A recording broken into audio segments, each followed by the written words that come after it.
mga magulang ay nagbagong loob at taos-pusong niyakap ang Kristyanismo.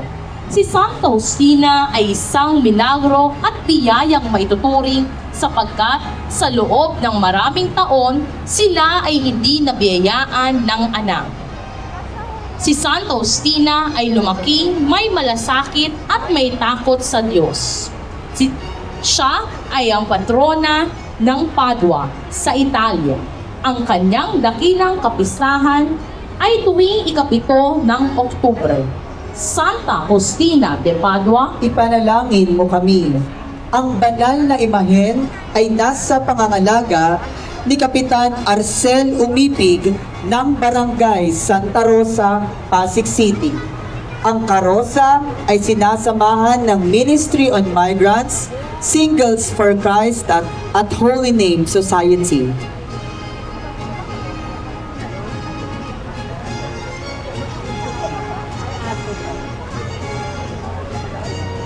Santa Barbara. Kilala rin sa tawag na ang dakilang martir na si Barbara ay isang mga unang Griyegong martir noong kalagitnaan ng ika-3 siglo. Anak ng mayamang pagano na si Dioscorus, matapos mamatay ng kanyang asawang inilaan ni Dioscorus ang kanyang buhay sa nag-iisang anak na babae.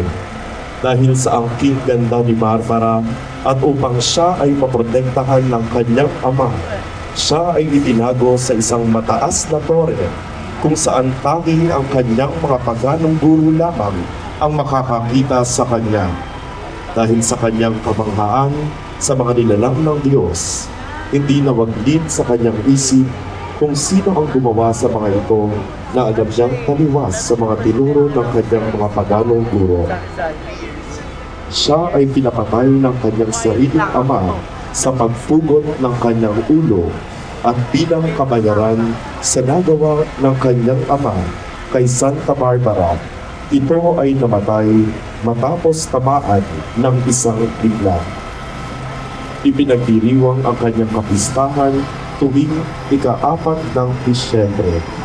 Santa Barbara, ipanalangin mo kami.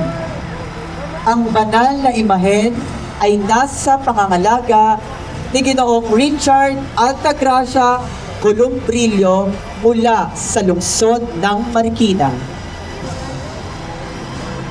Ang karosa ay sinasamahan ng mga miyembro ng Couples for Christ, Divine Mercy Apostolate at Association of St. John Marie Vianney.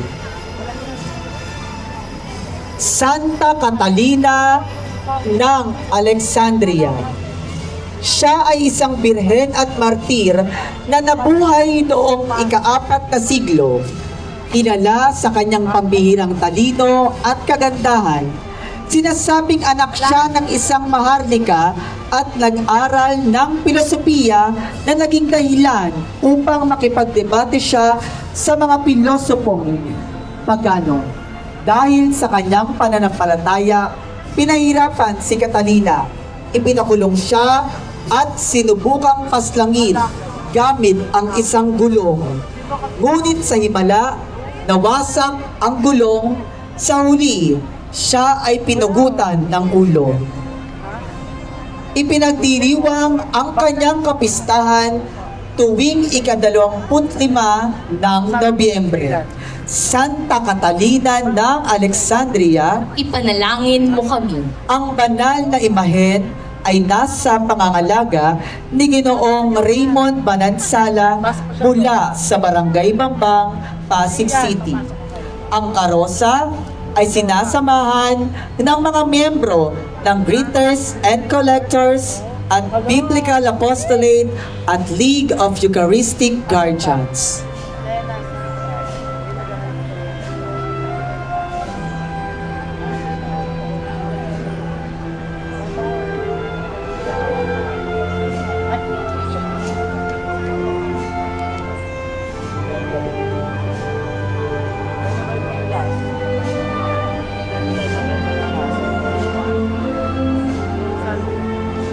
San Pablo. Saulo Pablo ang unang pangalan ni San Pablo. Ipinanganak siya sa Tarso sa lalawigan ng Sil.